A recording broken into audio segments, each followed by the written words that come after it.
Happy Sunday, all you fine folks, wherever around the globe you happen to be. Welcome to what is semi-officially the second episode of Toy Connections Online, or coined by my friend Hans as TKO. On today's discussion, I've invited a couple of friends from this amazing YouTube channel, which I think I put in the description, but if I didn't, feel free to slap me around the chops a little bit, but I think I did. It's the gentleman from Chasing 80s Toys. We've got two of the three gentlemen here today to talk about the impact of vintage Kenner Star Wars on the action figure industry in the many years that would follow. So what I'm going to do here is I'm going to introduce them onto the screen one by one. So the first guy I'm going to bring on is the smiling face and savvy toy hunter of Chasing 80s Toys. You'll know him from his toy hunts if you've seen him. And I thought that his scuba moniker was just a gimmick, like a wrestling gimmick, but it turns out he really does spend half his life underwater. So without further ado, and a beautiful setup behind him, here's my good friend, Scuba Pete. Hey, what's up, dude? Not much. Glad to have you online and have some fun talking Star Wars here. He's got me way outdone in the Star Wars setup. You can see I've just got this bookcase of cram stuff behind me and this wannabe around Luke like a Skywalker. madman.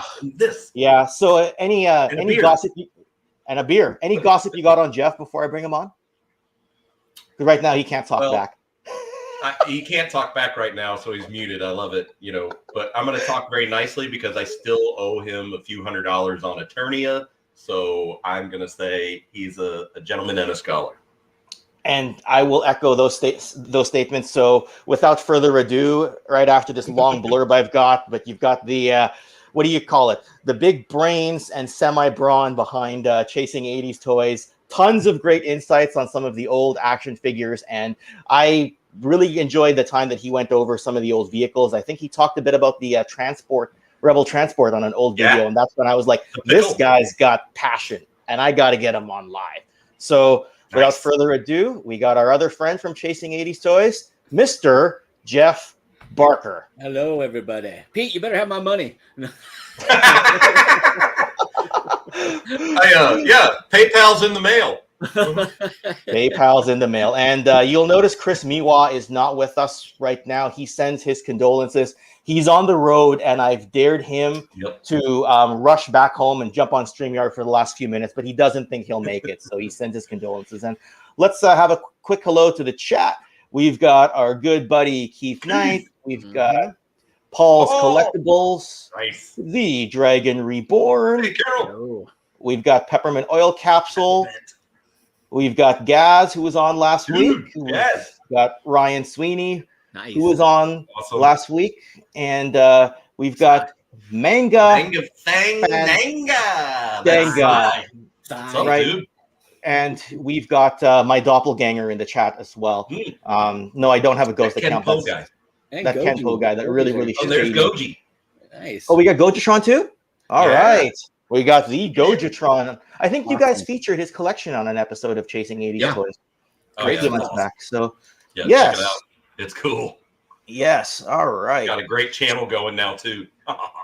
Yes, I've heard that. I've heard that myself. So, well, gentlemen, I say let's shoot the breeze on this, and I'm just going to throw the question out to you guys. So, I once got into a little bit of a thing with Go Figure, Adam from Go Figure, and Zazel from Slaughterhouse about when the golden age of action figures was. And as much as I spend an obscene amount of cash on buying figures now and calling this my personal golden age, I went back and did some studying. And I eventually put out a video called The Golden Age of Action Figures. And spoiler alert, I basically coined it as being 1978 to when Star Wars started, up until 1994, around the time that Power Rangers was in its peak, G.I. Joe was on the way down, Power of the Force was Power of Force 2 was kind of starting back up. Transformers was in a bit of a lull. So I've called it that. I'm just going to start with each of you guys. I've got Pete clockwise from me here. So talk a little bit about what you think the impact of Kenner Star Wars had on our eventual toy industry. That's a loaded question. Why we're here, Pete. I was I was 5 in '77 when Star Wars came out, and seeing that in the theater, front row, mind you, because the theater was packed, and we got there late. But so Darth Vader felt like he was like 5 stories tall. It scared the crap out of me, but fell in love immediately with this, space opera story.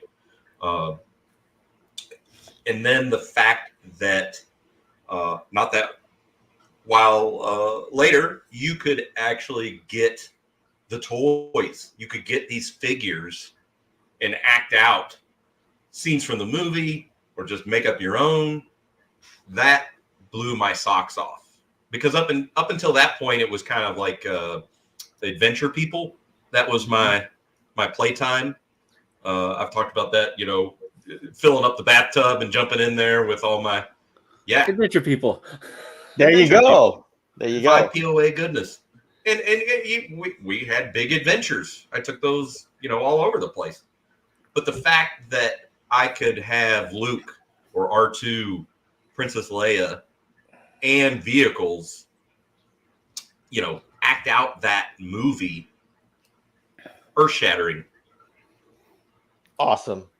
Well, and before we jump to Jeff's same opinions on it, I just want to have a closer look at Pete's display here. So let's put you on the solo layout, and Nice. you can have a look. We can have a look at some of his stuff here.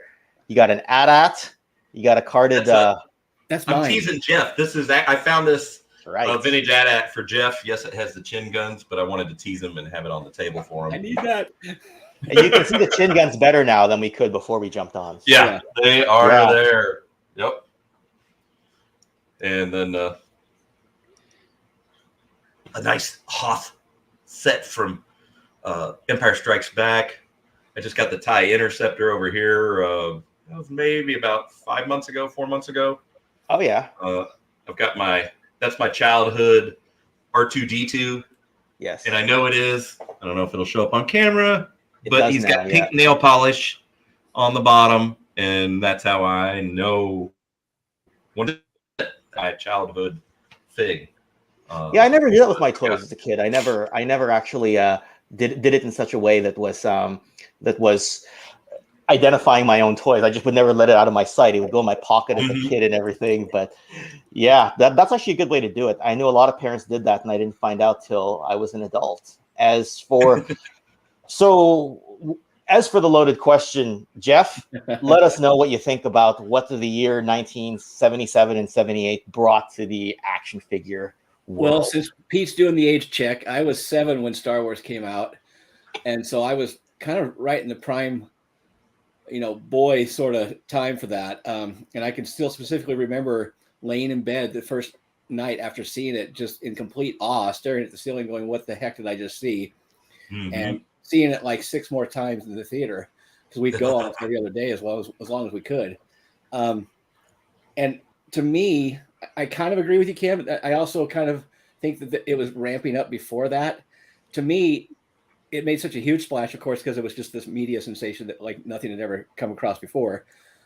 But it's the first time and of course I'm no expert and stuff, but I'm just saying, to me, this is the first time such a huge impact had happened on a toy line that's tied to a full-on media blitz, intellectual property, as we call it these days. Mm-hmm. And everything was so tied together. And like Pete said, you could take those figures and go out and play with them and recreate your favorite scenes from the movies. But, before that, there was Adventure People, there was Micronauts, there was Shogun Warriors, there was all the Mego stuff, the things that always have little lines attached to them, but they weren't all encompassing like Star Wars was to me. Yeah. And, I've got a display over here of Adventure People, a lot of them that I still love because I collect a lot of those, and those were great, but they're not tied to a story, like a full-on, fully developed story. And to me, that's the key difference, is tying all this stuff together, and that's what all the big toy lines since then have done. They've tied to the story. Transformers, Ninja Turtles, He-Man, all that stuff from the 80s, late 70s, early 80s, late 80s, 90s is all tied to those properties now. And that's what those toy lines, even Batman, even nowadays, you've got to have that toy line attached to a movie, whereas before you didn't have that.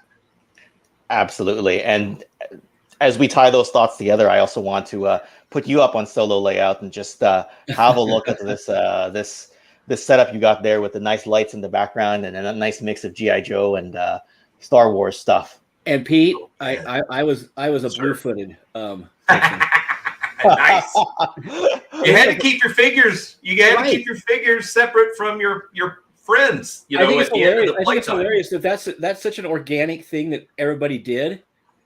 Almost everybody did. You know, it's like that were wanted to make sure that their friends didn't steal their figures, or if you traded one, you knew which one it was and stuff. It's like, yep. You know, we didn't have an internet to check that out. Oh, go ahead and mark the bottom of your feet, you know, to make sure that works. And it's like, no, that's just it just kind of organic thing that just developed. See a need, fill a need. Yeah, exactly. I remember balking that mom gave me pink nail polish because I mean she was like, I mean, if you want to paint your figures, that's fine. Do it outside, you know, not on the carpet or the sofa. But I think I mine was like, just marker. Mine was just blue marker. Yeah. Nice.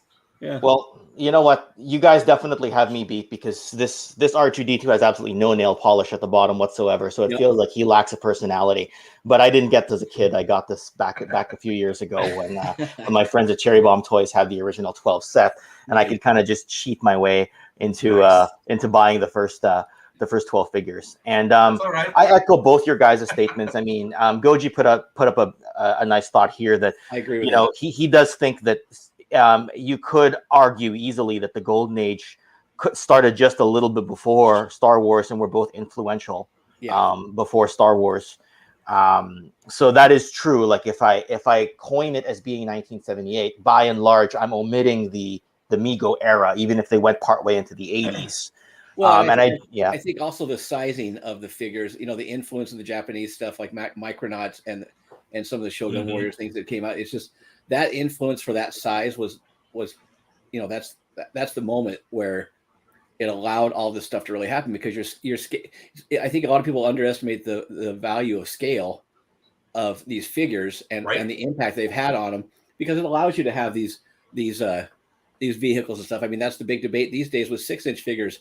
You can't do very, very many vehicles because they're too big.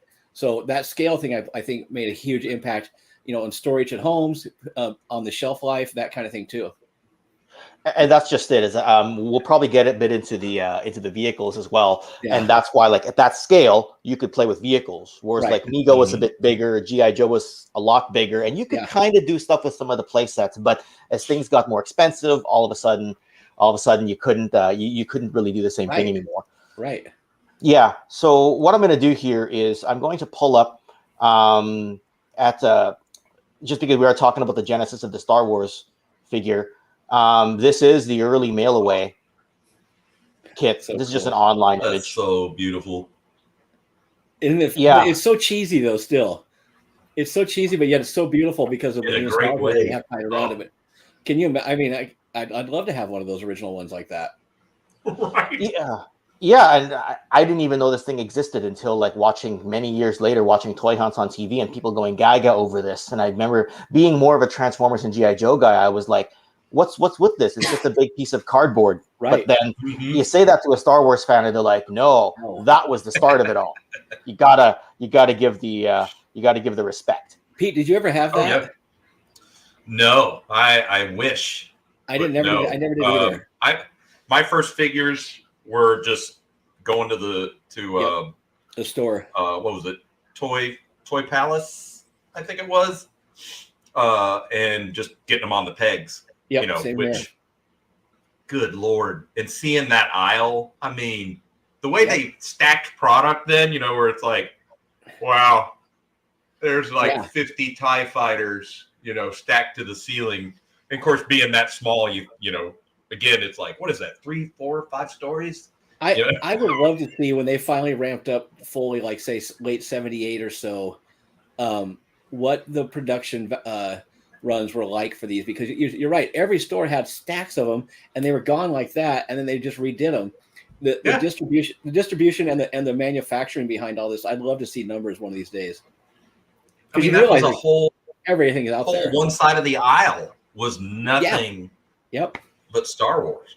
Yeah, like Funko is now. Oh gosh. If I have to choose, I'll go Star Wars any day of the week. I'll collect Barbie before I collect Funko. Yeah, I kind of feel the same way. Right? So in the same vein of the original 12, this is just a picture of my original 12 that I got from Cherry Bomb Toys back in the day. So you guys are saying that the shelves were inundated with these guys. Yep. Yeah. Literally stacks.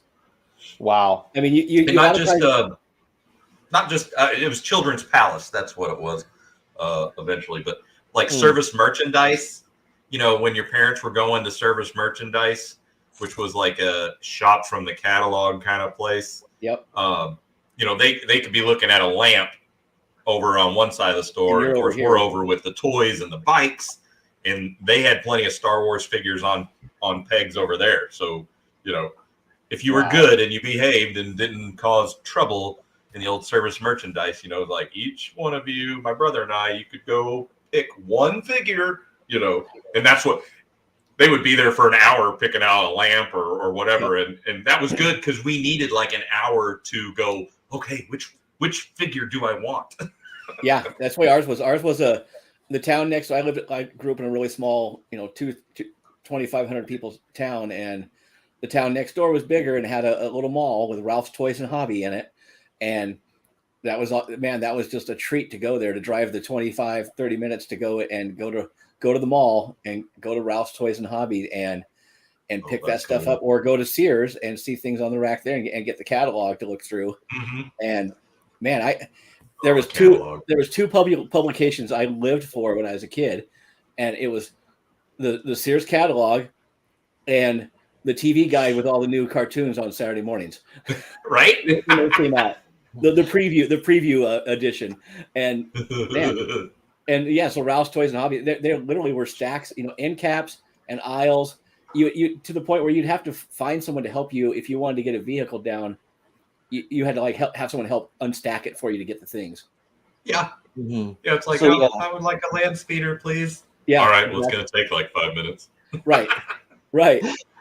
Yeah, or you can try to climb it yourself. My first figure, yeah. My first figure was Chewbacca. I've still got him back in the case there with blue painted feet, and cool. It's amazing how indelible that impression is of going in and buying those figures. I can still smell it. I mean, it's crazy. Yeah, and you know, this is why I kind of wanted your guys' insight, because my original take on it was that a lot of things ramped up by 1978 and into the 80s, because that's when they started deregulating the amount of time you could put a commercial on a TV, and you could have like entire episodes dedicated. It was basically like a commercial for a toy line. So that's why I kind of thought that things ramped up in that 78 to early 80s era, and then we got every IP under the sun. And I kind of felt that if Star Wars never introduced the range it did, G.I. Joe would not have come back as a real American hero. Agreed. Right? They may not have made 2 years of amazing sales and then get Transformers, and all of a sudden there's that huge range. Yep. And Mattel at the same time is going, what do we do? And then they have Masters of the Universe, and that's their range. Because when I'm watching the toys that made us, Hasbro, when they talk about G.I. Joe, and when Mattel talks about Masters of the Universe, they tend to reference back, Star Wars started this craze. We have to compete with Kenner. They've now set the bar. So that's why I kind of thought that this would be a great topic for that. You guys are right. And what I'm hearing from you guys is that you mostly agree that is true. Although if you were in the toy aisles in 76, 77, you could kind of see the rise just before Star Wars. And then it went boom. When Star Wars came, all of a sudden you went from the middle of the mountain to the summit, and everybody was trying to catch that summit. Star Wars didn't just happen in a vacuum. There was a ramp up to that, but it showed and put a spotlight on what could possibly be done. Yes, they were the first to do it at that level. Scale. Yes, that scale came in. And it's just like, holy crap. Granted, the toy line was a part of a bigger cultural phenomenon at the time. You know that, but you know that we didn't have cosplay at the time. We didn't have, you know, you got some of the Dawn Post masks that came out at the time. You've got, but there wasn't a lot of stuff out there. You know, they were, the merchandising effort and the marketing effort were just really coming into their own when it came to toys at the time. So that, to me, that's the big impact, the big spotlight that Star Wars shone on the whole industry is here's what can be done. To learn from Bob Breakin on Analog's anniversary series that was yesterday.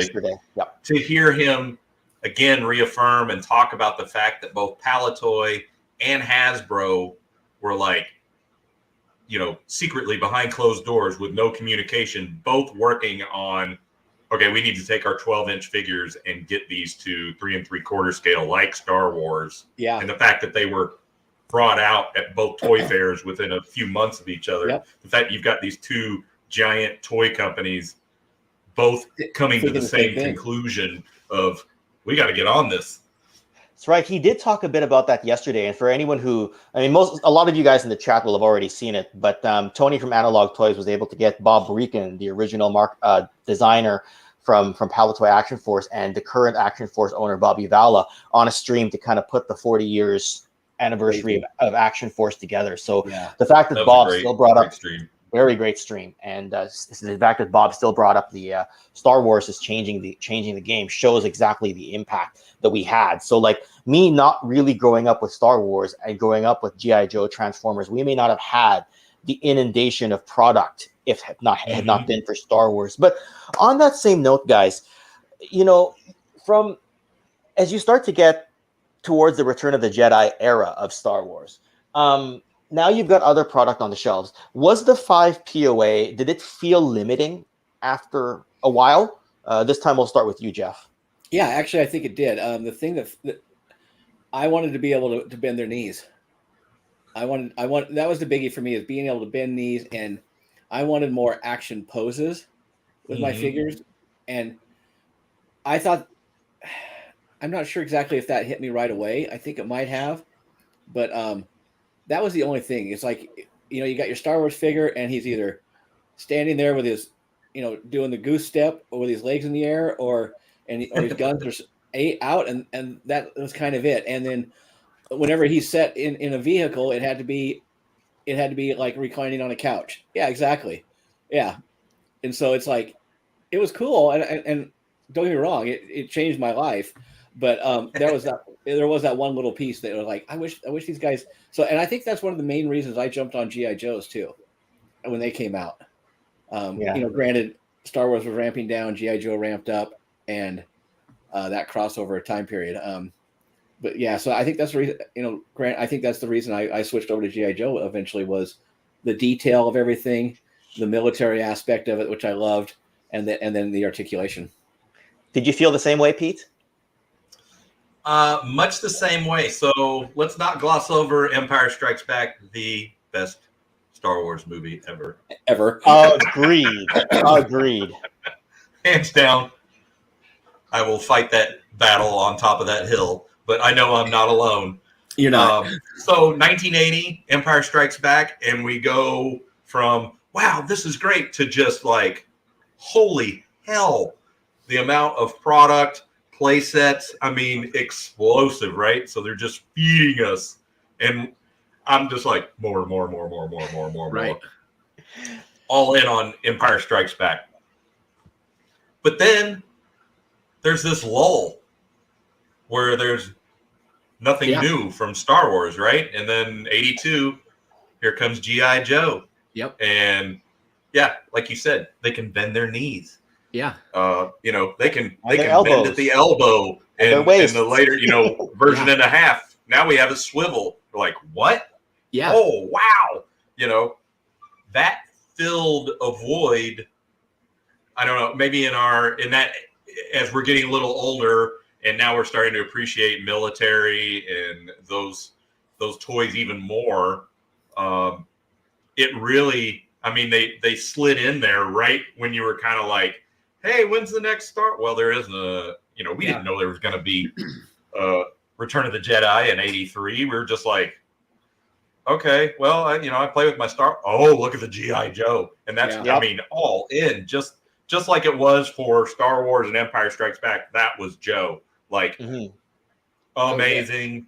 You got to 83, though.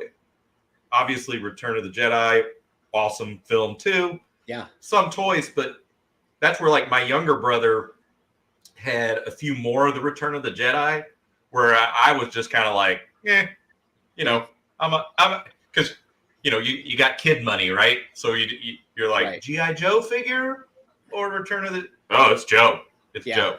I was kind of doing with the vehicles slowly, and all slowly that. doing both, but I distinctly remember doing both, but then slowly, like the final 17 figures, I never really got those when I was a kid. Nope. I think a lot of people forget. I think a lot of people forget also that there was not the cultural touch points that we have today, that we are completely inundated with everything.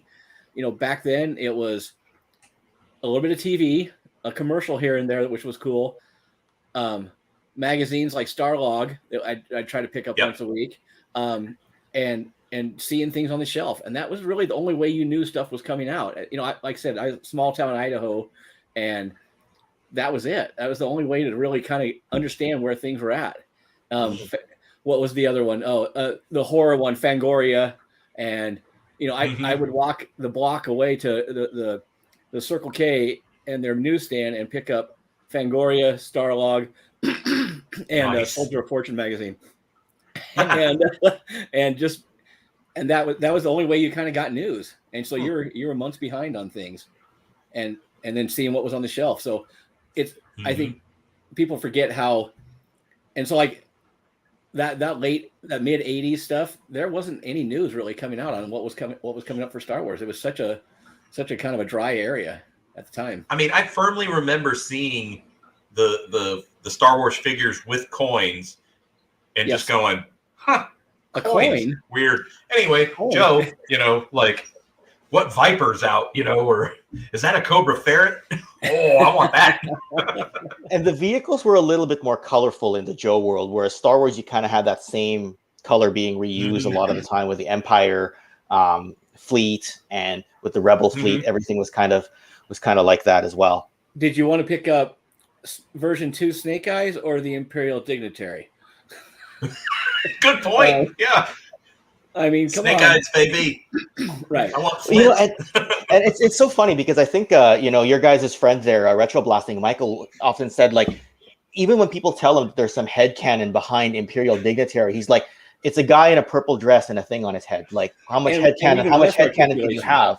And I'm like, you know what? You're right. You had to be pretty bored to play with that figure. You know what I mean? I'll probably still get one to flesh out the last 17, but that would just be for fleshing out the last 17, not because I care about the figure. It's a blink and you miss some character. Yeah. So it's to fill out the collection. No one says, I got to get me an Imperial Dignitary. Like, God, I love purple. I know. I gotta go negotiate some trade agreements. Oh man. Well, on that kind of same note, do you guys each have kind of like a favorite vehicle or a playset for the original line? We'll go back to you, Pete, for this one. I think my favorite vehicle / blurry line playset, Millennium Falcon. Oh yeah, because that was a playset to me. It was it's so massive. And my childhood one sits right up there in a place of honor. But I wore that out politely. It's in very good shape.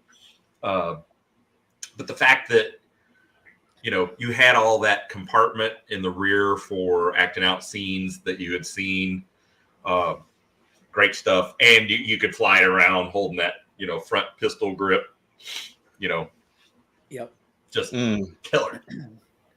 Yeah, that was a close second for me. My first one, though, I think was the fighters, either the TIE fighter or an X-wing, mostly an X-wing.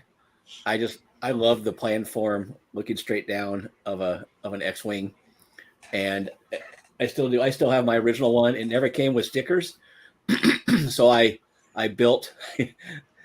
And yeah, exactly. Disney Plus Imperial Dignitary. I still have my original X-wing, and like I said, never came with stickers, so I painted it. And I've kept the paint the way it is as I did. In fact, I think I have it right here. Yeah, you got to get it. I've never seen this. I've only heard of it. Let's see. Jeff is doing the collector thing that we love to do. Just like grab your stuff off the shelves, rearrange it. Right? Sorry. So yeah. And it's obviously a little kid's 13-year-old paint job. Oh, yeah. I think he did very well. For a 13-year-old? Yeah. I didn't get the bottom. Dude. I didn't do the bottom. It's all right. And I got a few marks in the back here. That You got the part that shows up in photography and video. Yeah. Yeah. You're So- Fantastic. You're doing okay. Yeah. I restored him and found some new guns, and he works great. And then I thought, man, I'm gonna really clean him up and take that paint off and get new stickers for it. It's like I can't do it. Ooh. Can't do it. Piece of history. Yeah. But anyways, that's my favorite one from when I was a kid. I personally always love the Hoth stuff, and that's why it goes back to what Pete said about and what you guys were saying about the Empire being the best movie. But then I went to Toy Traders and I saw their Ewok village, and they displayed it like this. That's cool, right? And I featured this on my Star Wars Toy Traders museum style tour. And I look at it and I'm like, oh my God, they've added so much to it. All the blast effects. This is so great. And I'm sitting there, I'm like, I kind of like having when I did my top 10 playsets countdown, I almost put this in as an honorable mention, but I chose to do the Death Star instead because of the multiple levels, even if the Death Star is a bit limited. But because of this one photo alone, I almost added it to my playsets list, either as an honorable mention or sliding in at number 10, but I just could not do it. Because I know this is not the way it's usually presented. Yeah. Pete, do you have one of these? Usually do what? I don't. Do you have one of these, Pete? I have that version, and I also have the Sherwood Forest version, which is my favorite with the treetops. And that's over there. I mean, it does look so much better with a little bit of green, and that's what really sells it in this picture. I think I tried to freeze frame this when I was watching your video, Ken. Like, go back. No, capture it. But the fact that they've got the greenery of the treetops with it, just, oh my God. It is Endor, Yeah. Yeah. And you've got the ATST walking around and explosions, and you've got multiple tree houses there. Dude. Yeah. That's cool. Yeah. They That's customized on the dream come true. They customized like everything. Like this is just one section of that store. And I'm like, anyone who can come up here and see this in person, it's like, oh my God. Now the problem is I'm not very tall. And that photo, when I took it, I had the camera all the way up here standing on my tippy toes. I'm about 5'6", right? So even doing this, it was hard to get this, but I almost got the eye level, If I was 3 or 4 inches taller, but it'd be nice, but it's okay. Kind of did it justice, but yes, it just looks phenomenal like this. That's awesome. Yeah. Yeah, I never had that set. I still don't. I don't really have a huge plan to get one, but Ewoks. Love-hate relationship with the Ewoks? Yeah. Murder bears. Yeah. Yeah, I don't think they'd get away with blowing up Ewoks on screen today. Just because it's one thing to have ships go down. It's another thing to basically blow up teddy bears. Yeah. Right. Yeah. Literally. And it was really sad to see that, that's one of the things I actually don't like. Oh yeah. I still get a little tug on that one where the two get shot and they go to run away. The one goes to run away and his buddy's dead. And he's like, no. Yeah. It was like, when you saw it as a kid, you were like, I'm not crying. You're crying. It's because you're relating your pets to that, right? Like if you had two pets, I don't own a pet, but like if you had two pets and one was trying to like poke the other one away, it'd be like, I can't watch that scene. I know. It's like, get up, you little fuzzy bastard. Yeah. Like, please. He's not dead. He's just in a coma, like Duke. Oh yeah. Which is a whole other topic we could get into about the whole Duke being in a coma. Oh man. Yeah. See, there we go. How cool is that Ewok Village playset? Yeah, Shabby's got one. Yep. Yeah. So I mean, we talked a bit about the articulation, and as I'm looking at my other cabinet there, and I'm looking at my Transformers, a lot of the Transformers hardly had any articulation as well. Like a lot of them could really only move their arms. Yeah. So some had more articulation than Star Wars. A lot of them had less, but the transformation gimmick allowed you to kind of get away without the extra articulation. But I find it hard myself to like crap on the lack of articulation for Star Wars when I've got a Bumblebee figure that can literally only do this. right? So very good point. Yeah. Yep. The most Yeah. beloved character. Yeah, for sure. As for, I was going to jump into it a bit later, but with Kenner being what it was, and now like going into the modern era, I'm kind of glossing over Power of the Force 2 here, but like with the Star Wars Black Series, like, do you guys feel it does justice to the originals? Jeff, I'll start with you. I don't think so. I don't think it really has anything really to do with the originals. I think it's more about just trying to capture the detail of the figures from the movies. Because I don't think anything really about. I mean, I don't collect as much. I have a few, but I don't collect a ton of it. Somebody like Shabby or something would be a really good person for that question. But I feel like they are very much just trying to capture the aesthetic and the detail of the movie, which I think they do a great job at. I mean, that's the strength for me of 6-inch is the detail level that you can get to. Yes. What about you, Pete? Can we get a properly, likeness of Mark Hamill, please, for the love of God? How hard is that? How hard is that? I'm sorry. Yeah. I digress. You've got him scanned in for the show.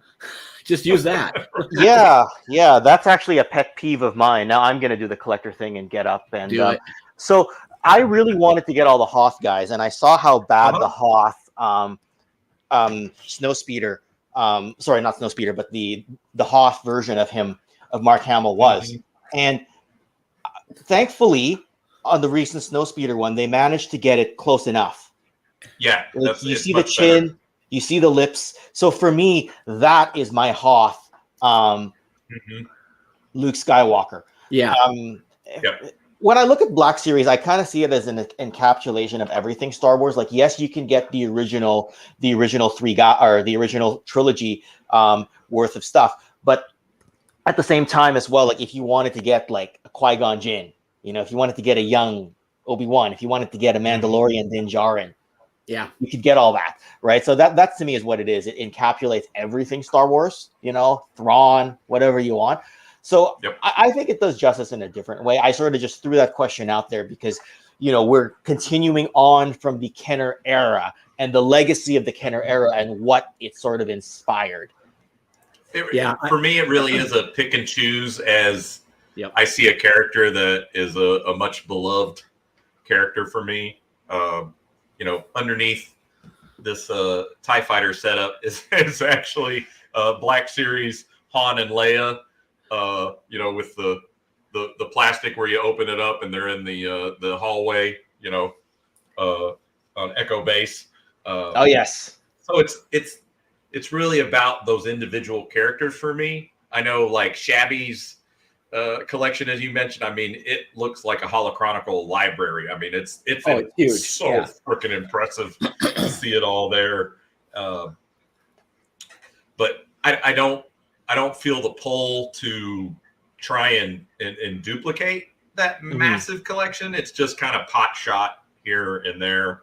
And honestly, even less, as we get into, with like 2020, 2021, 2022, it's like less and less Black Series because as a lot of us talk, harder to find. It's not as easy to find. And so you kind of go, okay, well, I think I'm going to go back and, hey, I'm going to buy the TIE Interceptor, Kenner.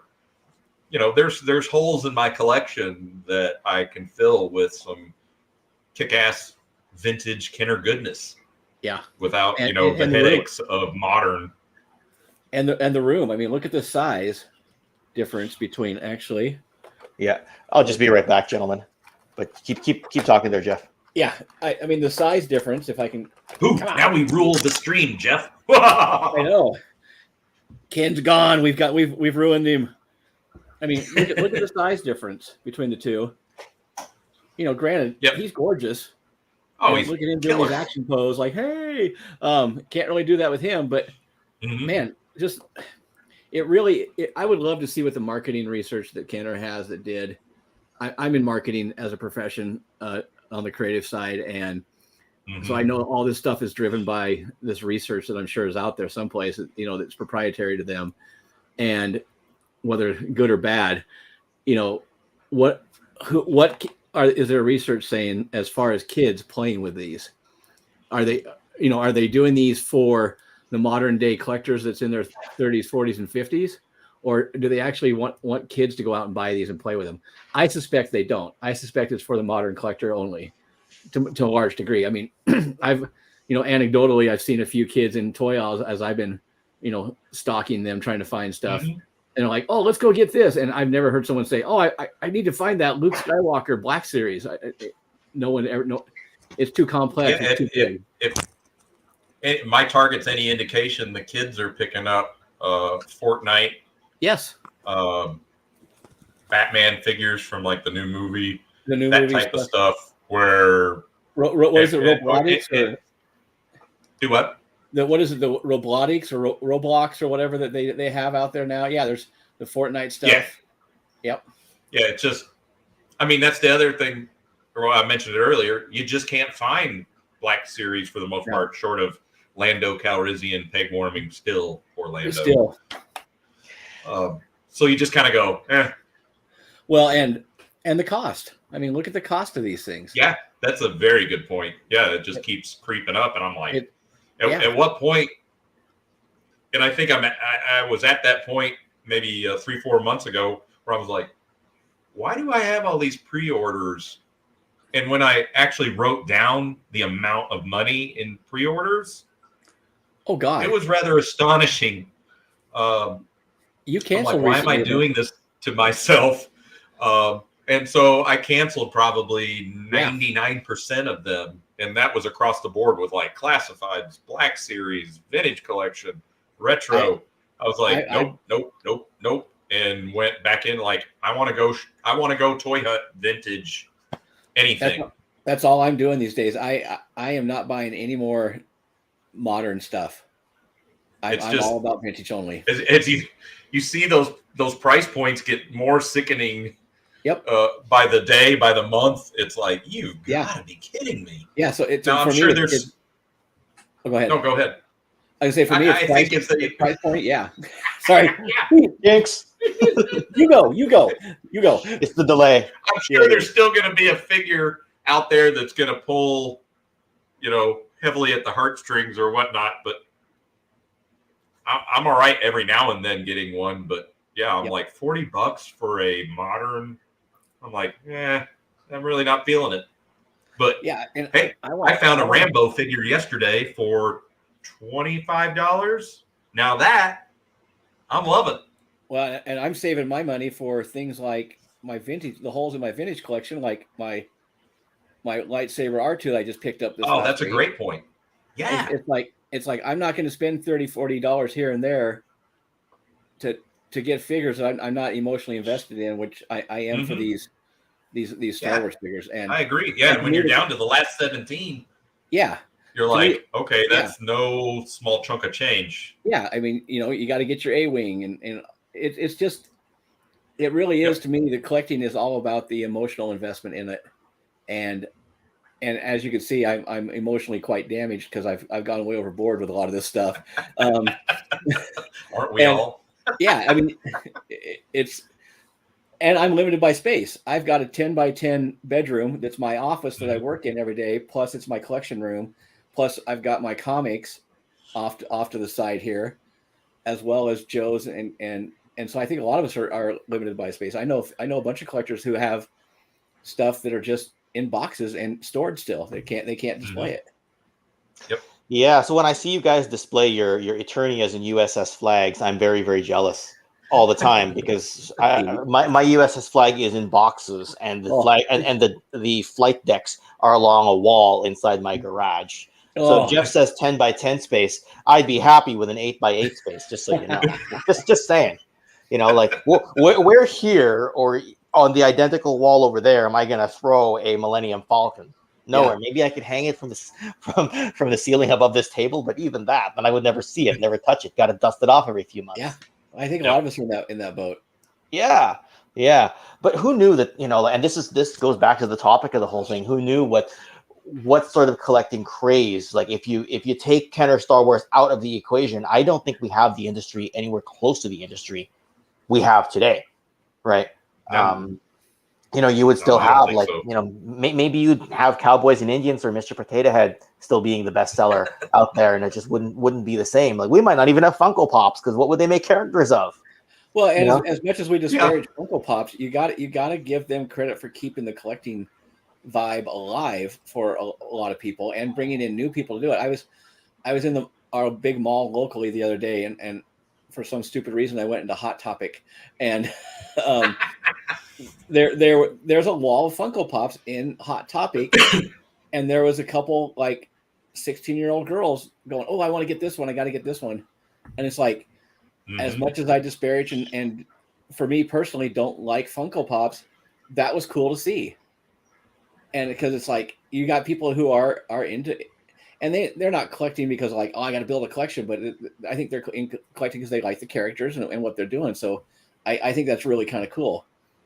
Yeah, and the thing about Funko Pops is like they're very gimmicky for guys like for people like us, but like it's not us. Yeah, but the funny thing was we had Laser Pants and we had Slaughter Daughter Kelly Remus on a stream once upon a time on Welcome to the Slaughterhouse, and Kelly's not a collector, so she said something like, "Oh, what's wrong with Funko Pops?" Right? And Ryan, we laughed at him because he did like the most collector thing, and he's like, "Well, you see, you can't pose them like this, and you can't do that, and you don't get the detail." And of course, the rest of us are just like are literally like, "Yeah, we totally get it." But then Tony pointed out, he's like, "I wonder how that looks to a non-collector to sit there and like pose everything and just do like the nerdiest thing." And they're like, and it dawned on the rest of us like, "Oh yeah, that's true."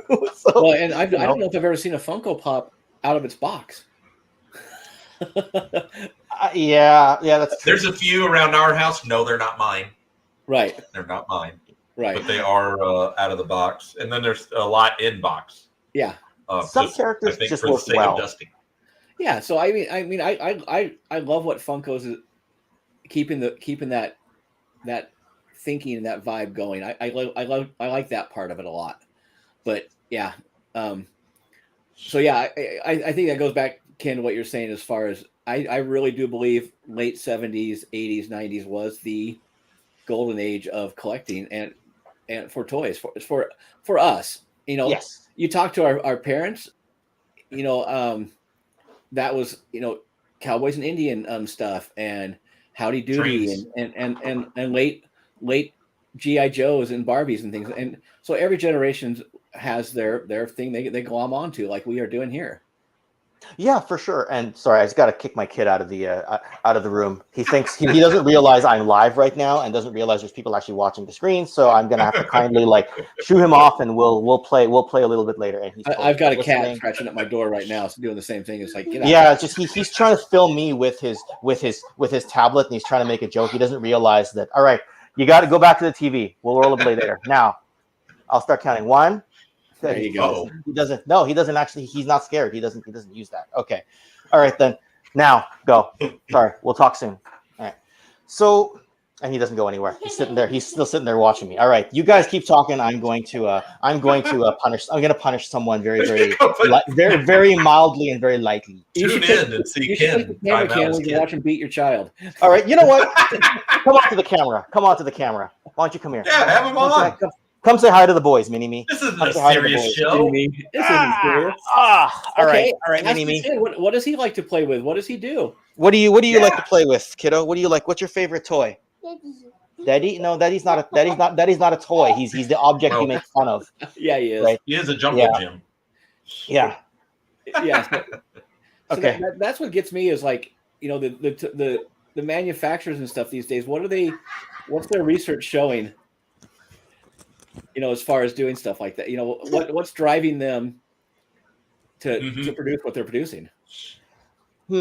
Whatever. I'd like to say whatever collectors want, but others would say that it's more what kids want too, because you got like Marvel stuff that's kind of both, that kind of crosses both markets now, right? Yeah, I think in theory, the new Star Wars, like Mandalorian and whatnot, in theory that should cross both markets as well. Well, and it's and I think that's what drives so many. Why there's so much content coming out on Disney Plus these days is it's driving a lot of merchandising sales, just like it always has, but just in a different venue.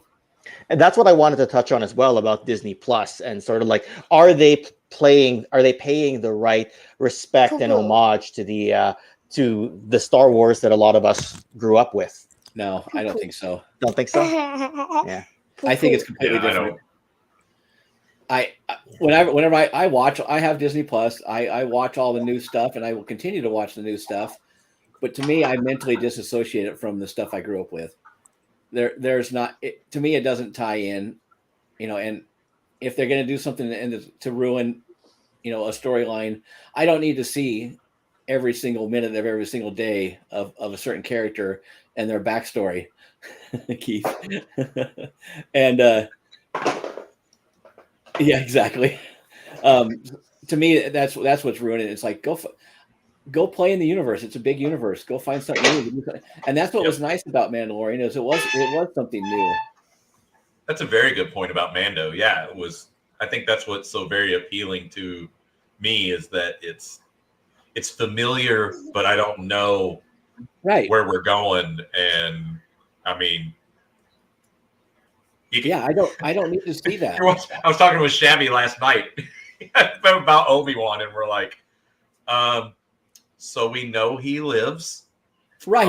We know Leia lives. We know Luke lives. I mean, it's like we know Vader makes. Where are we headed? Yeah. It's the reason I don't appreciate some nods in there, but that's one of the main reasons I really like the prequel. Give me something new. Yeah. So I guess what it is like with Mandalorian, like you guys are getting to, is that we don't know his fate. Does he die? Does he, what happens with Obi-Wan? With he lives, so the stakes are lower, right? But the thing is, for me, when I look at Obi-Wan, I look at it kind of like a side quest in a video game. Sure. It's kind of like it's a side quest, but it's a glorified side quest because of who it is, who the characters are. The difference is Obi-Wan is actually my favorite character of all time. So I was always going to be biased going into the series. When I heard the Obi-Wan series was coming out, I was like, I'm probably going to like this, not quite unconditionally, but I'm going to find the glass half full, even if it's not good. Right. To be fair, I do think it's been more good than bad. I found that fourth episode to be a little bit meandering, like what are they doing? No, but I like the emotional internal conflict he has where he's lost his confidence, right? Yeah, he's trying to find his way back. So there are elements of the story that I think have been really, really great. Now, does it need to be 6 episodes? That remains to be seen, right? So, but I guess what I'm saying is I'm seeing the positive side of it because of who it is and what he's done for my Star Wars love over the years. Yeah, right? Just this last couple weeks, I went back and watched the last 2 seasons of Star Wars Rebels, which to me is the best Star Wars. It's the best Star Wars thing that's come out in years. I mean, and I always was a huge fan. One of my faves. Yeah, the expanded universe books. Even though they killed them all as canon, but also even the new books with. I mean, Thrawn's my favorite Star Wars character right now. If they could take him and do something with him from that's something new, but in the familiar universe, like you said, Pete, man, I'd be all over that and do it well. Yep. Yes. Right. Yeah. Just go read the Zahn novels and bring the Thrawn trilogy. Yes. Well, even the newest. There's 2 new trilogies that have come out about Thrawn. When he was still away in the ascendancy and stuff, and so that is still really good. Those books are amazing. There's two series that have come out in the last years that are Thrawn focused, and they're from Timothy Zahn. Yeah, and they're amazing. I read the first one there where he's kind of ascending through the ranks of the officer, and that's more focused entirely on Thrawn. Yes. Whereas in the original, like in Heir to the Empire, that first book, that one was about him being the villain and carrying on the legacy of the Empire, rather than being in the Empire during the rise of the Empire. And I think the current Disney canon, he's in parallel with Vader. He's not after Vader. Right. And I agree with you about Rebels and the characters that they brought in, and we're hoping to see some Rebels characters show up in either Ahsoka or they will. They've already cast a few of them. They have, right? And some of the guys here are talking about the Andor series. Keep on collecting. Yeah, talking about Andor. I'm excited for that. Yeah, that's new. Are you looking forward to Andor? I'm not really. I don't really care. I don't, but the stakes are higher, right? Like it's not as I there's know not he as. dies. Oh, does he? Spoiler alert. Sorry. Okay. Right, yeah. Does he die in the original trilogy? And did I? Oh no, Rogue One. Yeah, he died in Rogue Rogue Rogue One. One. Sorry, what am I Everybody thinking? dies. What am I Yeah. thinking? What am I thinking? Yeah, so Oh, the what stakes about are Rogue One? It's like everyone okay. dies. Well, there you go. But there's still enough behind the character that we don't know, right? I guess. So, Yeah. yeah, and with We'll regards see. to stuff not being canon, I know that it kind of lit a fire under collectors when like the expanded universe was not canon. I know I was disappointed because I was a big fan of Darth Revan and Yeah. the Knights of the Old Republic series. But like, if you look at things in the Marvel and the DC universe, like one of my favorite comics of all time, Kingdom Come, that Alex Ross and Mark Waid did, not canon at all. Yeah. But it's like my favorite DC written thing of all time. Marvel had the two universes for a long time between the Ultimate Universe and the 616 universe. So for me, all the expanded universe stuff, or if you guys watch my Dark Side of Duke video there with the Devil's Due comic run, that's no longer canon. And who knows if the IDW series is going to stay canon with which publishers. So for me, I'm used to canon changing, right? Would it be nice if it was all one canon? But it's I'm used to it. So I didn't mind the expanded universe being kind of tossed aside and as an optional story. I loved the expanded universe books. I mean, all the X-Wing series was one of my favorite series of all time. That not Encounter at Farpoint, that's Star Trek. The center point stuff. Yeah, I just absolutely loved those. But I was really disappointed when they got rid of all of them. I understand why they did it. It gave them room to do what they wanted to do. But yeah, I was bummed by that. Yeah, well, fair enough. So I know we've digressed a little bit from the original trilogy here, but that's okay because the idea was talk about the impact. Tangent. Well, no, but like this is the whole point. That's why it's the impact of the original canon Star Wars trilogy, because it allows us to go on a tangent there. But I also didn't want to miss anything. If you guys had any thoughts in your heads about your memories collecting Star Wars growing up, even though you guys have kind of talked a bit about that with your original X-Wing and your original R2D2s and whatnot. But for me, I mostly lived Star Wars when the remastered versions came out in the 90s. And then I was like, wow, what did I miss? Yeah. Right. And it just introduces you to this whole new world where you're just like, oh my God, like, how did I miss this growing up? I wished I would have had more exposure to it. Right. Well, and there was a dark time, basically there was no Star Wars stuff until the new figures started coming out in, like, was it 94 or 95, 96, something like that? 95. Power of the Force 2. Power of the Force 2. Yeah. Yes. And before that, that's when I picked up my blue snag and my yak face and my Amonamon. Was at that time. I basically almost completed my figure collection because you could pick those. I picked up my blue Snaggletooth in like 93 or 94 for $40, and he's that's awesome. He's in amazing shape. Dented toe, no scratches, and so that was big bucks back then because no one cared, and there wasn't many people into it. Star Wars literally wasn't a thing very much then. And now there's a beater blue snag at the toy mall by me going for. The guy wants $300 for it. No weapon. Yeah. I mean, just an absolute beater. No weapon. Wow. No weapon. Yeah. Wow. It's like, nah. And I passed on one with weapon about 3 or 4 years ago for about $400 Canadian, right? Which is like $3 American. And I'm like, I think it's too much right now. We'll see what happens to the market. And I'm like, and maybe I should have just grabbed them. The Zahn books came out. Power of the Force came out. Yep. All the video games. All the video games. Right. Right. So yeah, I mean it's quite the legacy, right? I mean, did you guys get much into the video games? Just the Star Wars Lego. I see. That was fair enough. Huge at our house. I never did. I never really got into gaming too much.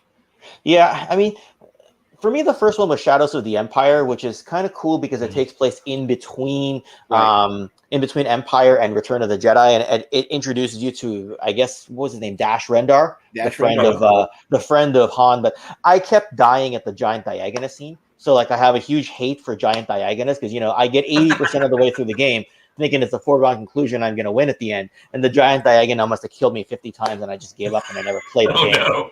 I never played the game ever again, and I had a bit of a hate for Star Wars games for a few years until the Old Republic stuff. The Knights of the I Old got into Republic Knights stuff of the came Old out. Republic a lot. Yes. That was the only game I got into was Knights of the Old Republic. Yes, and that stuff with Darth Revan, the story of Darth Revan, the revelation of Darth Revan was massive.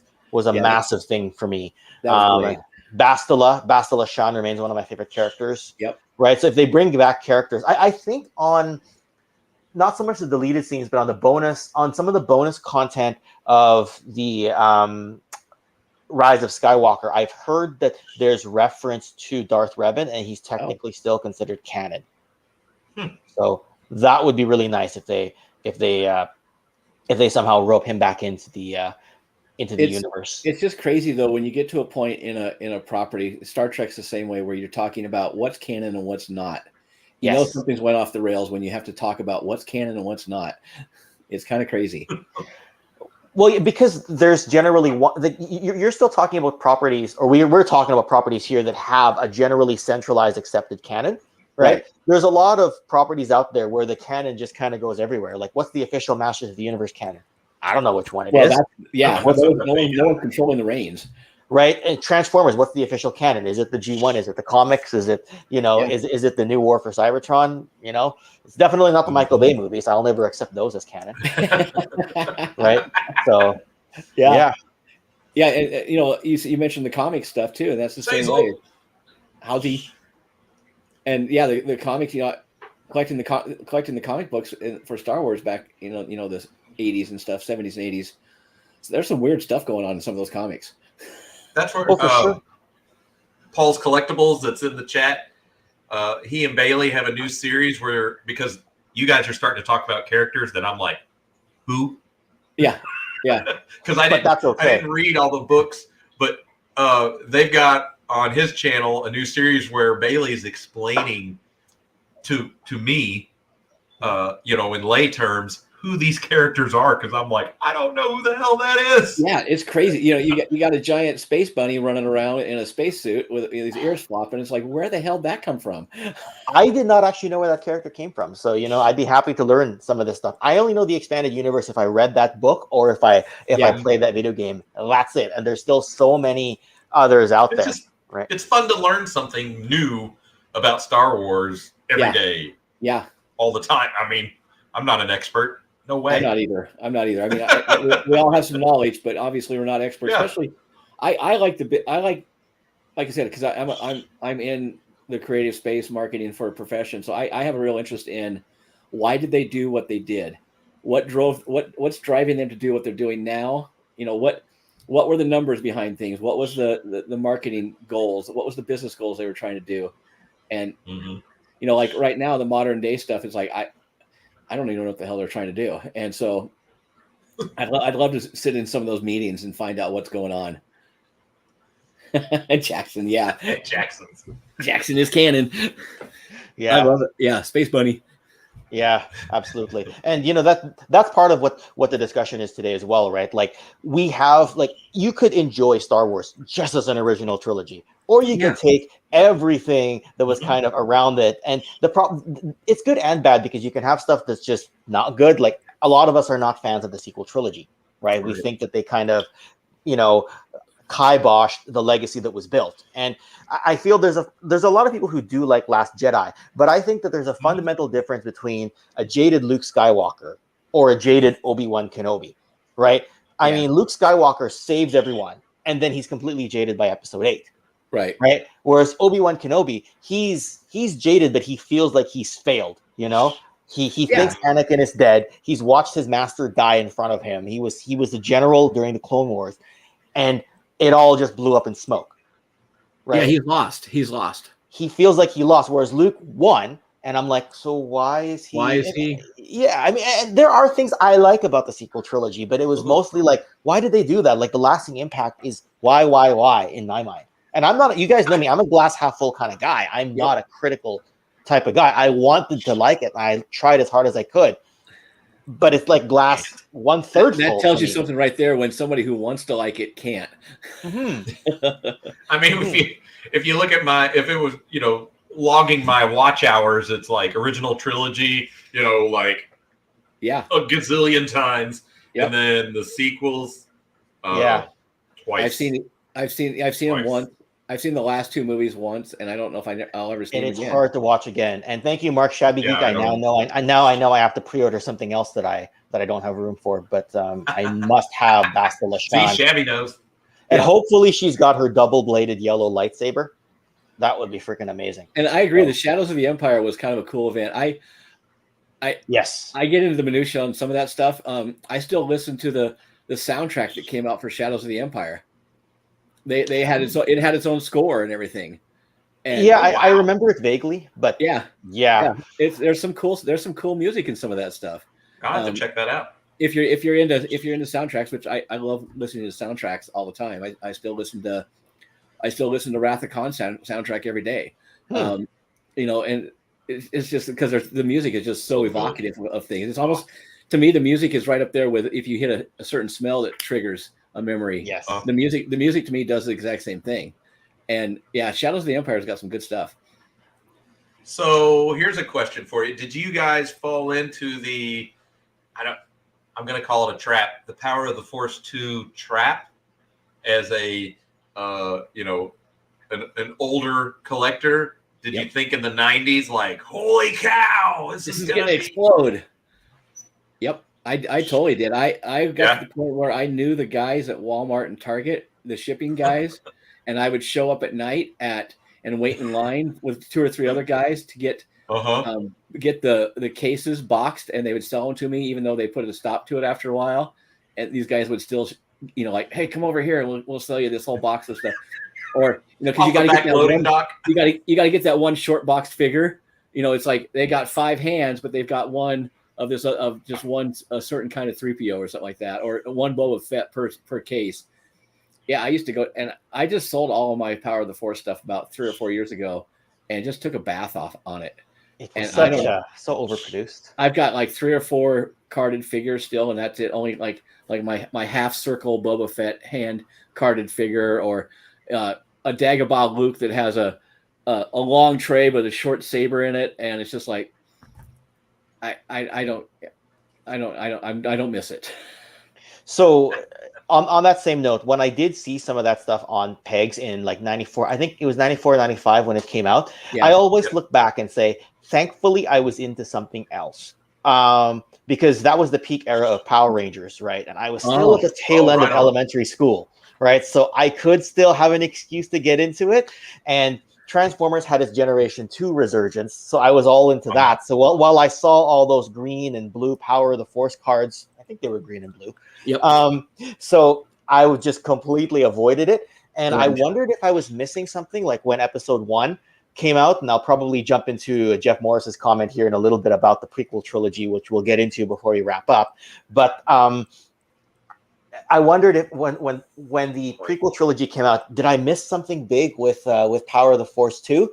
Over the years, I was like, nope, I'm glad I didn't get into Power of the Force 2, because the colors on your old Kenner figures, they pop.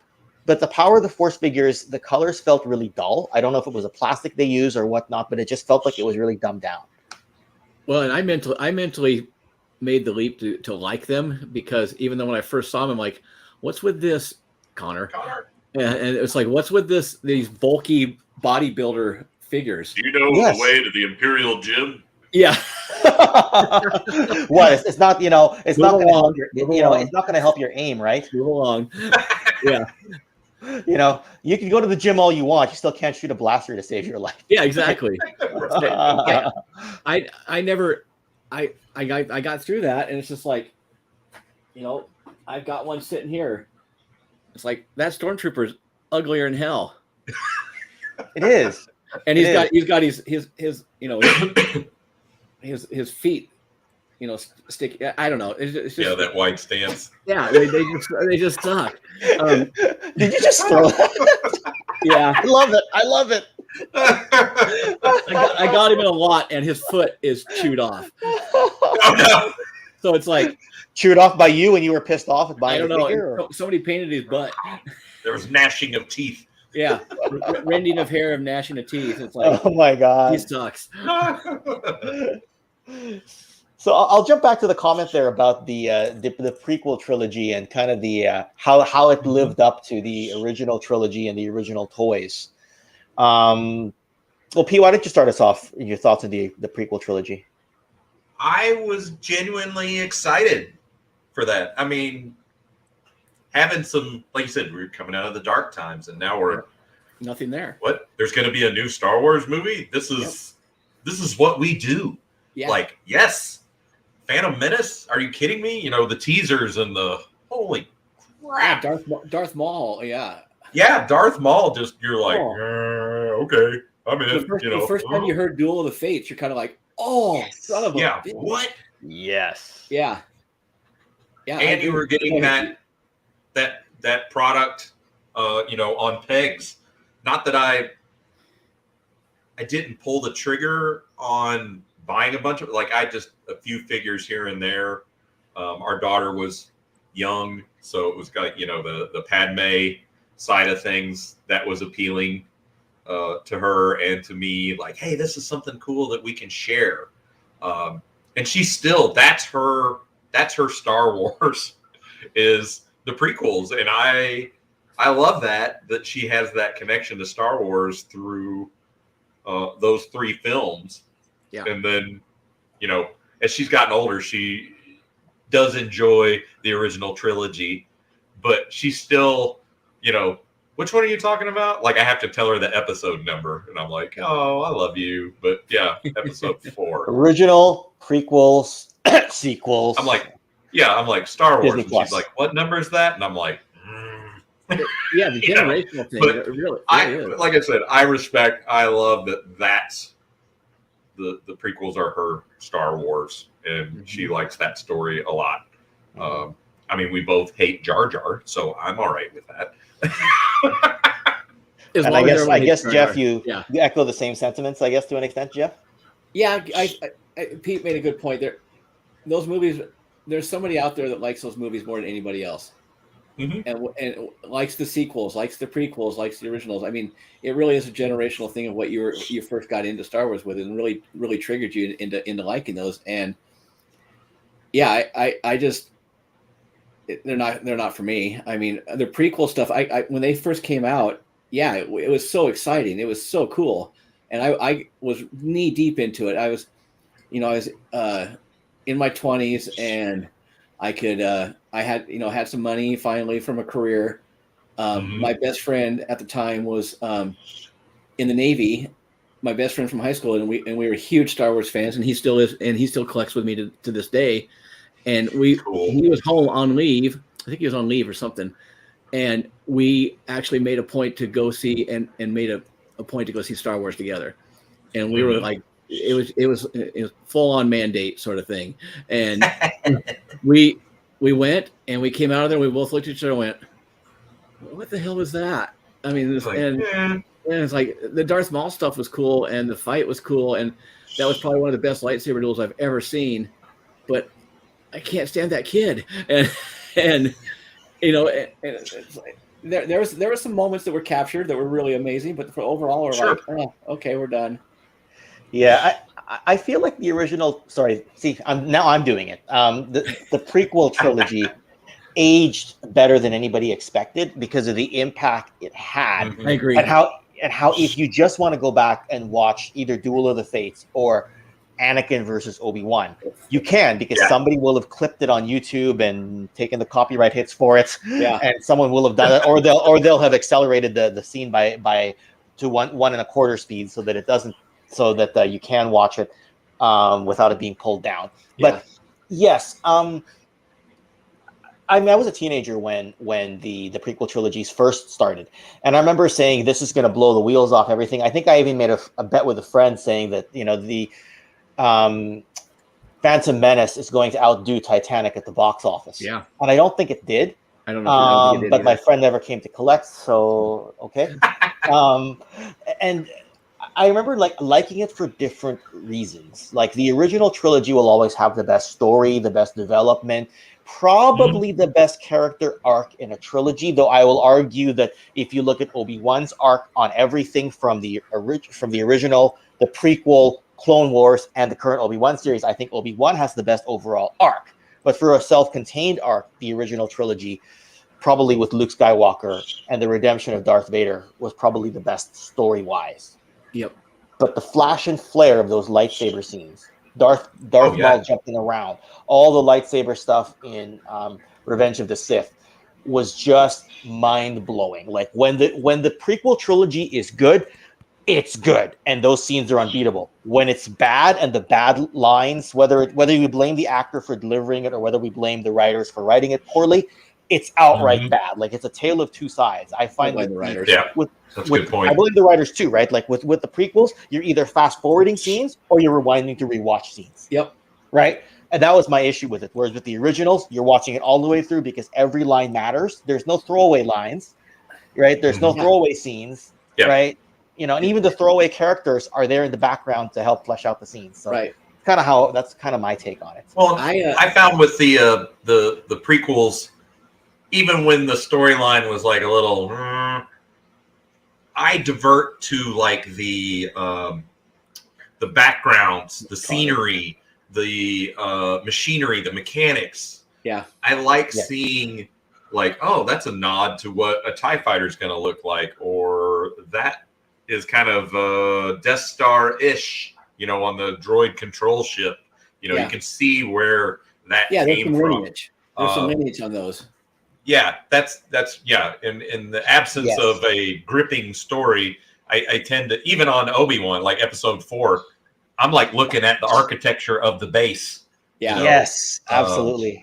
Like, okay, that's cool. Oh, that checkpoint's kind of neat. You know, I'm not, take it as you will, but that's where I find my brain defaults to when I'm just not, like, the story's not grabbing me. I'm like, oh, that corridor. Oh, those blast doors to seal off the flooded compartment. I'm like, okay, that's right. Cool. That's a callback to. I go. I have movies that have given me complete and utter wonder throughout my life, and you know, the first Star Wars was there for that. Actually, the first Matrix was like that. When you walk out of that, and you're like, oh my God, what did I just see? Indiana Jones was like that, or the first indie movie. What else was there? Like, the first Wrath of Khan was like that, where you walk out and you're like, oh my God, what did I just see? Yeah. I was hoping to get that with any of these Star Wars movies, any of them, and I've never gotten that. And I haven't had a movie do that for a long time, where you just walk out and you're like, oh, that was just amazing. I was hoping maybe Top Gun would do that, the sequel. Nope, not a chance. And Hollywood has moved into the production value era more so than the story yeah. era. Like they seem to want to grab the casual fan more than the hardcore fan. And that works to some degree for me, right? Like if I'm a casual fan of a franchise, because whenever anyone asks me, should I watch Book of Boba Fett? And I kind of go, what's your background with Star Wars? Because like my aunt, she wants to watch fight scenes and explosions. I'm like, okay, go ahead. If a really hardcore Star Wars fan just got Disney Plus and they go, should I watch Book of Boba Fett? I go, have you seen Mandalorian? Yeah, watch that first. Yeah. All right. Yeah. Then go back to Clone Wars. Then go back to Rebels. Then jump to Obi-Wan. And if you're still craving Star Wars, watch Book of Boba Fett. But don't tell anyone I recommended you, because if you hate it, then I don't want to take the blame, because I don't want that on me. Because the thing is, I don't mind Book of Boba Fett in the fact that I find it to be a decent overall show, but not a great Star Wars show, if that makes sense to you, right? Because Star Wars, you set the bar up here. So if you're putting if that's what you want in a Book of Boba Fett, I don't think you'll get it. But if you just compare it to any other TV you watch down here, it'll make the grade. Right, like, and I love Fennec Shand. You know, I think she's a great character. Oh, yeah. Right. I like some of what they did to Boba Fett, but I think they overdid it. Right. Yeah. So, and because I'm a Power Ranger guy, I laughed at the Mos Espa Gang's colored bikes. God, that killed me. That's what did it to me. You're gonna make Jeff cry. I laughed first, and then I was like, wait, what am I watching? And that's what I mean when I say it's not a good Star Wars show, but it's an okay show.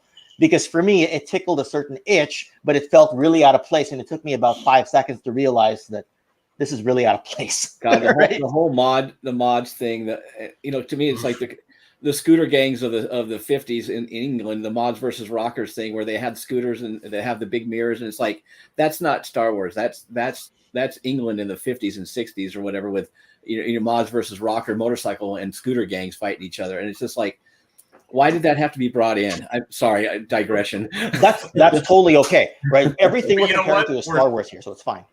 We're still talking about Star Wars as this IP all these years later from 77. I mean, that's true. Look at it, good or bad, it's still on the tip of everyone's tongue. Yeah, Bam. I mean, Connor's got a good point in the chat where he says Hollywood's biggest issue right now is not making new material. And I totally agree because, like I said, like we were talking about before, these universes are huge. Go out and make something new within that universe. Right. Mm-hmm. And I think it could totally, I mean, talk about that feeling about a movie when you come out of a movie and you're in complete awe. I was like that with Endgame, with Avengers Endgame. And what the 10 years of Marvel movies have done was absolutely amazing. And yes, there were some hit or misses, but for the most part, they were great. And now they've just turned into crap with the TV stuff and the last few movies. I basically stopped watching Marvel after Endgame. I watched the latest Spider-Man film and I watched WandaVision, but it's only because I like Wanda.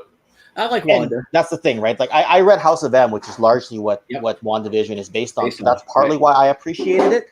Yep. Right. Or even if you didn't watch it, but you want to just see something a little different, it's good for that. But yes, I guess ultimately what we're saying is everything's so hit or miss now that if you want to hold everything up to the previous standard of the past, you may be disappointed and you may not get it.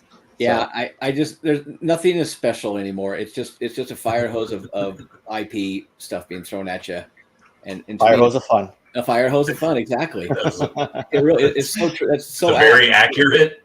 Yeah. And maybe we're aging out of this too much. It's the you kids get off my lawn syndrome, and maybe we're all becoming curmudgeons way too much. But I don't think so. I think we're becoming more discerning. And if they're gonna make this stuff and target it towards us, they need to make this stuff and target it towards us. It's hard to know what audience that they seem to be going after these days. They just want to capture everyone, and they've sort of got each person, each age group, but they haven't like fully gotten just grasped that specific demographic. Well, it's the least common denominator on a lot of stuff. They can get that whole audience. But I don't think it's targeted towards us because we're aging out of it. We're going to be, it's the same reason I ride motorcycles a lot, and it's the same reason Harley Davidson's dying is their demographic is getting old and aging out, and they're not making anything new, and so it's kind of the same thing with this stuff. They're just going to milk it as much as they can to the last minute, and then once we're all dead, what do? That's a good question. Well, to an extent, Star Wars will live on. May not live on. Yeah, it always will. Yeah. Right. Like I've always said that the big three of today, which is Star Wars, Marvel, and Transformers, will live on to some degree. Yes. But in 20 years, is it just, oh, cool, lightsaber. I don't care who's holding it. Oh, cool, a transforming robot for my 7-year-old. Right. Oh, cool, superhero in a cape. I don't care whether it's Marvel, DC, or Homelander from The Boys. Yeah, well, you know what I mean? Right. Music from that time is the same way. I mean, you look at what Kiss is doing as far as the 30th farewell tour, and they're replacing people. And Gene Simmons has even talked about it doesn't have to be us in the makeup; it could be anybody in the makeup playing the music, and people will still come to it. And he's like, "You're right. People just want to come hear hits and see hits on movies, and that's all they'll keep doing." Well, the hardcores will know it's not Gene Simmons. I know, and we're the hardcore for the Star Wars, and we know it's not the same. Yes. But yet they're still going to keep doing it. Yes. Yep. So anyway, we got a few minutes left here, and I just wanted to mention that in the coming weeks, all of us will be part of Iconicon. Mm-hmm. And so that'll be a 5-day online convention. I know you guys were quite heavily are going to be quite heavily involved this year, and I have some of you guys to thank for the fact that I'll be involved this year, because when the question was put out, what other creator would you guys like to see, and you guys said Toy Connections. So between you guys, Jody, and a couple others, I am very honored to be joining the Iconicon crew this year. And I just got to answer Dragon Reborn for a second here. He's asking, did I pick up some Palatoy Action Force figures lately? I guess he must have been on the Palatoy group when I posted, and yes, I did pick up a few, including an original Desert Rat, as Tony is one of the hosts. Wow, sweet. For Iconicon every year. And I mean, we got about 5 minutes left. Have you guys got any closing thoughts on today's discussion? And did we go too far from the original topic? Because I thought this was perfect. I babbled. No, There you go. There you go. I think well, you guys loved it. Yeah, it was a fun discussion. Yeah. I hope the chat did too. I think they did. We had more people in here than we did last week, so I think that's Sweet. that's pretty good. It's all because of Pete's Twitter account. I was wondering about that. I think Pete has some followers on Twitter. I got to follow you on Twitter. I just got Twitter yesterday, so yeah. Yep. Yeah. Hit me up. No, this was fun. This was really fun. Well, speaking of where to find you guys, Pete, why don't you tell us about your socials other than Chasing 80s Toys? Where can we find you? You can find me on Twitter, and you can also find me on Instagram, Scuba Pete. So there's more than one Scuba Pete on Twitter. I tried to look yesterday and I gave up. So Scuba Pete 2, I think, is what I have to. 2? Okay. Yeah, there's a 2 in there if I remember right on my account. But yep. All right, Jeff. What about you, buddy? My Twitter account, I don't post anything really on Twitter. My Twitter account is devoted to my love of racing, Formula One, and IndyCar. So that's all I pretty much do on that. I don't really post anything, but you can find me on my Instagram stuff. Broken Barker is Instagram for me, and that's about all I do for social. That's actually where I got a hold of you, was through a Broken Barker, because I was trying to I think I was trying to put together that Duke video, and it might have been Pete or somebody else. Yeah. You should talk to Jeff about what Duke was like during the Marvel run before you talk about his Devil's Due one, so you've got some backstory. Because I only really knew Duke from like a few issues of Marvel, but mostly the Sunbow cartoon. That's where we got that there. And you guys know where to find me. We're coming on just shy of the hour and a half marker, but I know that Pete's got somewhere to be. My 7-year-old will not leave me alone right now. He's hanging around right now in the fridge and everything. I got to pull the door shut and put a lock on it. There will be a talking to. Yeah, there will be a talking to post stream about what is it, the max number of interruptions he's allowed to have. And Jeff, I don't know what else you got planned for the weekend, but we love your setup there. Oh, thanks. I'm probably just gonna be in here most of the weekend, just hanging out the rest of the weekend. I don't have much going on this afternoon. I've got a family dinner tonight. That's about it. Fair enough. I've got a family lunch. Start cleaning up his rattlers that he found. Yeah, I've got some rattlers. I need to get some rear landing gear for one of them, but that's tough to find. But other than that, I'm good. Yeah, that's gonna be fun.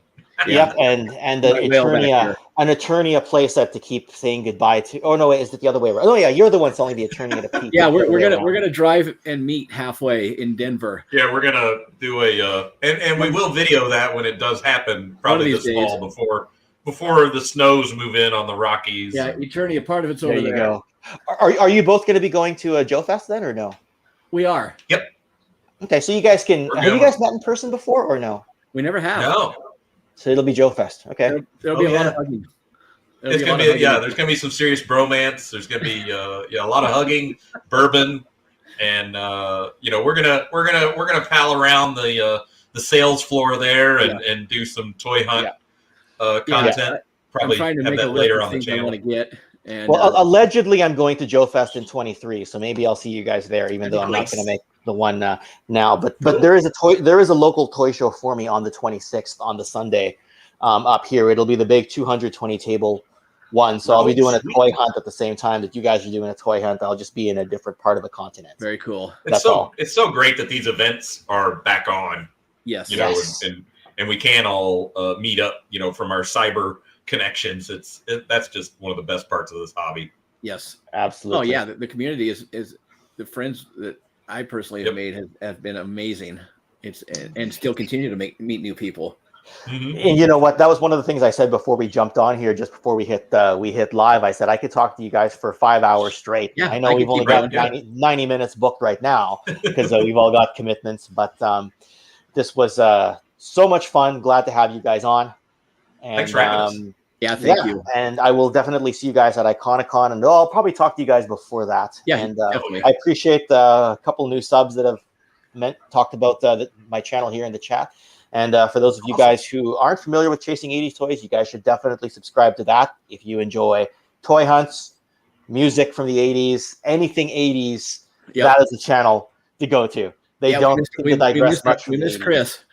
It is, and we miss Chris. Shout out to him, though he does talk about Halo video games, which is technically not 80s, but may as well be because it's as cool as anything in the 80s. So there we go. All right, guys. I'm going to end on that note. So thanks everyone for joining, and thanks to Jeff and Pete for being amazing guests today. So we will say goodbye till next time, and have a good one. And I'll see you all again soon. Bye, everybody. Take care. See ya. See ya.